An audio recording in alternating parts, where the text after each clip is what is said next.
it's been a wacky time in boxing in particular, and we're going to get stuck into everything. We'll start, I think, in that heavyweight division, because a lot of conversation this week on talkSPORT has been about the heavyweights. Anthony Joshua, we'll go there first, because I know that our esteemed colleague Adeola Depot did an interview with him, which a few of us have been speaking about on various programs this week, where AJ is setting out now a roadmap of what he wants to do. It doesn't look like he's going to fight again this year. He's going to take a little bit of a rest, and then he's going to head on into 2023, and he's targeting the biggest fights. First and foremost, Gareth, from the conversation that Addy had with him, I'd love your opinion on this as well. I think what we get out of it, and this isn't throwing shade towards anybody, what I'm about to say, I think we get a conclusion there as to how and why the Tyson Fury Anthony Joshua fight didn't happen for December the 3rd.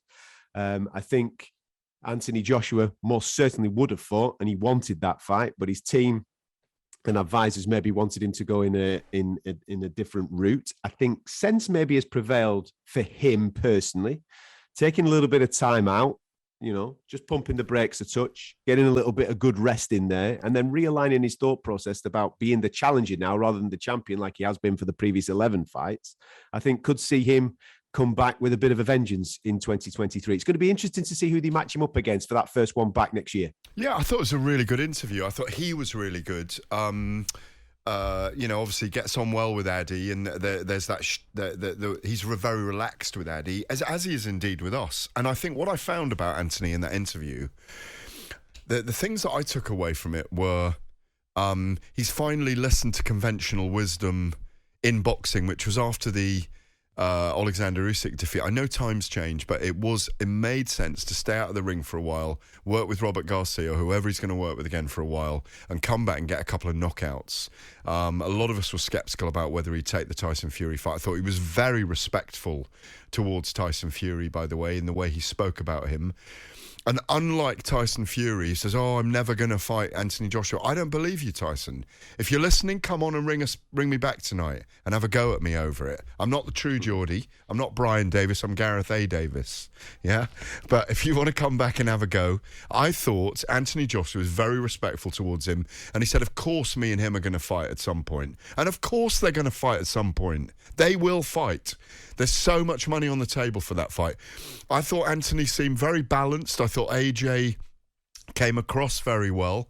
And that kind of little... the commercial interest got in the way of the fight. Yeah, of course they did, because he's got 5 or 6 more fights where if they fight Tyson Fury at the right time, Joshua's going to earn a huge amount of money. He's going to be raised up on the platform on DAZN. He's going to be rubbernecked by all their viewers as well. So I thought he was in good shape mentally. And what I liked about him was the honesty about being broken mentally after that fight and being very emotional. I found him very honest, Adam, and I thought it was very refreshing. No, absolutely. And I think it's only going to hold him in good stead going forward. I think once you own a situation, once you're truthful with yourself, we all lie to ourselves sometimes, don't we? You know what I mean? And I think in that moment, I think there's a realization he's been honest with himself. Now he's obviously put that out publicly. And I think this really leads to an exciting 2023. As I said, it's going to be interesting to see how they match him. I honestly think they will be cautious. And as you've just pointed and kind of alluded to there, I think there will be opponents there that Anthony should beat. And therefore, in order to get the confidence back, get a couple of wins. Out. Yeah, get a couple of wins. I understand that. But from my point of view as a fan, if I can talk purely from a fan point of view, I think Anthony thrives on the big nights. I think he thrives on the big jeopardy moments. And I think we've obviously got a fight coming up for Dillian White, where he's taking on Jermaine Franklin. And if Dillian comes through that, and with all due respect to Jermaine Franklin, I anticipate Dillian would come through that. I think that's the fight. I think Dillian White, Anthony Joshua is the fight in the first quarter of next year. People will say maybe one before that. I get that. I completely get that. And I'm not going to hate if that's the roadmap. But for me as a fan, Anthony Joshua, Dillian White is a massive, massive fight for both guys. Big jeopardy on it. That would get the juices flowing at the start of next year. Yeah, absolutely. Look, Dillian White works as a good fight. Otto Wallin works as a good fight.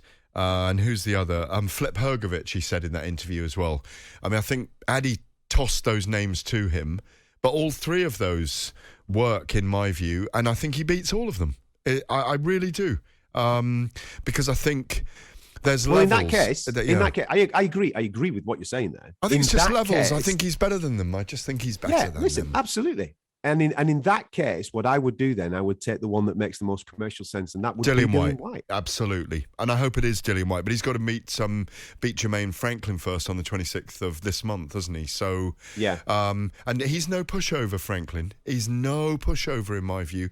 I'm told by Ed, our producer, he's chasing him tonight. We may even hear from him tonight. It'd be nice to hear what he's got to say about Dillian Whyte, because Dillian Whyte's got some miles on the clock now. I just think with Joshua, he's had a couple of tough years. Everyone had tough years through COVID, but he had 2 tough fights over the course of an entire year against a very difficult opponent who stylistically, and I maintain this, I've always said this, as soon as Usyk came up to the heavyweight division, outside Tyson Fury, stylistically, Alexander Usyk was always going to be his most difficult fight outside Tyson Fury. So, Deontay Wilder's a shootout. If Joshua can get to Wilder before Wilder can get to him, ditto with Dillian Whyte, but I think Wilder is a very dangerous character, more dangerous than anyone else because he's got a really weird style. But all the others, maybe not Joyce because he's come on, but Joshua, I think, has just come up against a tiny... We talked about it that night in Saudi. Yeah. There's just tiny, tiny margins at that level. And it's like he's throwing the belts down because he just knows he's within a whisker of touching like he was against Usyk, and it just didn't work for him. And I'm not going to listen to all the nonsense that Usyk won 9 or 10 of those rounds, because we were there and we watched it live and we know what happened. I had a conversation with someone this week, and I corrected them, but I just want to say this on the radio as well regarding people that are writing Anthony Joshua off and saying that's him done now and he'll never become world champion again and all this type of thing. Listen, boxing is a funny game. Yeah. I fully expect to see that heavyweight division unified next year. I pray to God that happens, and I expect that happens. The conversations are looking good for that. And I would imagine that they wouldn't just do one, they'd probably do 2. But after that, we know how this game works. Those belts will become fragmented. People retire, people move on. The division will split up. Belts will be cut. There'll be an opportunity. And with who Anthony Joshua is, he will be at the front of the queue for those opportunities. I fully expect Anthony Joshua to at least once before he finishes his career to fight for the heavyweight championship of the world again. I fully expect that. Yeah. And as you've just pointed out there, if it's not against Tyson Fury, I make him probably the favorite to go into the majority of those fights. Yeah, and I think, the key is it's very easy for him to work his way into challenging for one, if not more, of the belts again. It's not as it is for Deontay Wilder, by the way. I mean, we may end up, he may end up in a semi-final. Actually, no. If Deontay Wilder and Anthony Joshua fight, it doesn't need to be called a semi-final because it's a huge stadium fight. It's a monster fight. Oh, it's a monster. We get excited about this every time we talk. As is Joyce and Deontay Wilder at the right time. Put that on at Spurs. Don't put it on. I've just got to keep saying this. This is my mantra at the moment. I just hope it's not snowing on December the 3rd in London.